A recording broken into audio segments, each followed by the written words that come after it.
शिव पूजन के उपायों का वर्णन। सूत जी बोले, मंडल में स्थित भगवान रुद्र विशेष करके ब्राह्मण श्रुति के द्वारा ही पूजनीय है, वैश्य और शूद्र के लिए नहीं। स्त्री का भी उनके रूप में पूजन में अधिकार नहीं है। स्त्री और शूद्रों को ब्राह्मण के द्वारा शिव की पूजा कराने पर फल की प्राप्ति होती है। इस प्रकार ब्राह्मण आदि को सदाशिव की पूजा करनी चाहिए। इस प्रकार देवताओं को बताकर भगवान वहीं अंतर्ध्यान हो गए। तब वे देवता और मुनीश्वर शंकर को प्रणाम करके रुद्र का ध्यान करते हुए अपने स्थान को चले गए। इसलिए भास्कर जो शिव का ही रूप है, उसकी सदा पूजा करनी चाहिए। कर्म, वाणी और मन से सदा धर्म, अर्थ, काम, मोक्ष प्राप्ति के लिए सदाशिव की आराधना करनी चाहिए।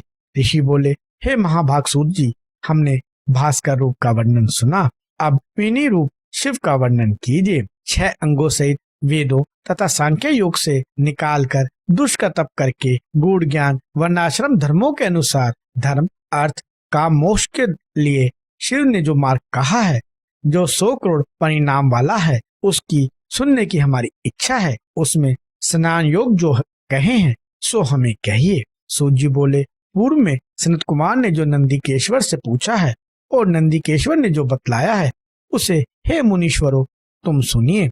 शिव ने संक्षेप में जो वेदोक्त शास्त्र कहा है, वह स्तुति निंदा से रहित और झट ही विश्वास दिलाने वाला है। वह गुरु की कृपा से प्राप्त होता है और बिना ही प्रयत्न के मुक्ति को देने वाला है। संत कुमार बोले, हे नंदीकेश्वर, धर्म, अर्थ, काम, मुक्ति की प्राप्ति के लिए शंभु की पूजा का वर्णन कीजिए। शैलादि बोले, पूर्व में गुरु शास्त्र प्राप्त करके पूजा करनी चाहिए।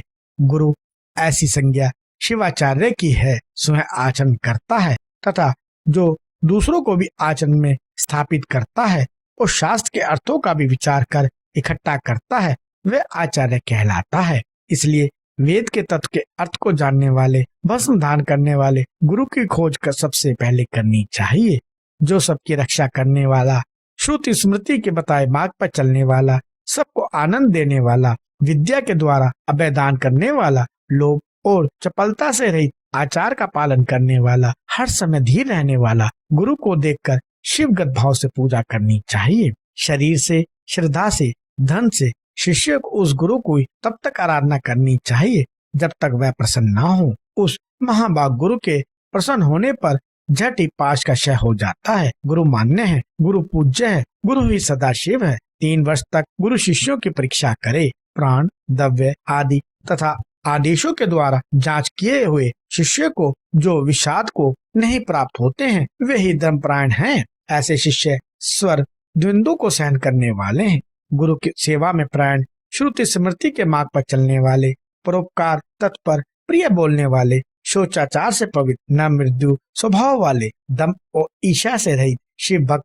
प्राणी ही श्रेष्ठ कहे हैं। शुद्ध, विनयी, मिथ्या और कटु न बोलने वाला, गुरु की आज्ञा का पालन करने वाला शिष्य ही अनुग्रह के योग्य है। गुरु भी शास्त्रज्ञ, बुद्धिमान, तपस्वी, जनवत्सक, लोकाचार, तत्वेता तथा मोक्ष दाता हो, सब लक्षण संपन्न, सब शास्त्र विशारद, सर्वोदय विद्यानज्ञ भी यदि तत्वेता नहीं है तो ऐसे गुरु निष्फल हैं। परम तत्व का जिसका बोध नहीं, आत्मा का विषय जिसे निश्चय नहीं तथा आत्मा का अनुग्रह नहीं, ऐसे दूसरों का क्या अनुग्रह करेगा। तत्वहीन को बोध कहाँ और आत्म परिग्रह कहाँ।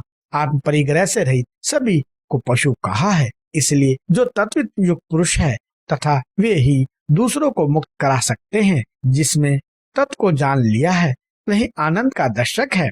तत्व ज्ञान से रहित तो नाम मात्र का गुरु है। शिला जैसे दूसरी शिला को नहीं तार सकती, वैसे ही नाम मात्र के गुरु से मुक्ति भी नाम मात्र की ही है। योगियों के दर्शन से, स्पर्शन से, भाषण से पाश को क्षय करने वाली प्रज्ञा उदय होती है, अथवा योगी स्वयं योग मार्ग से शिव के देह में प्रवेश करके योग के द्वारा सब तत्वों का बोध करा देता है।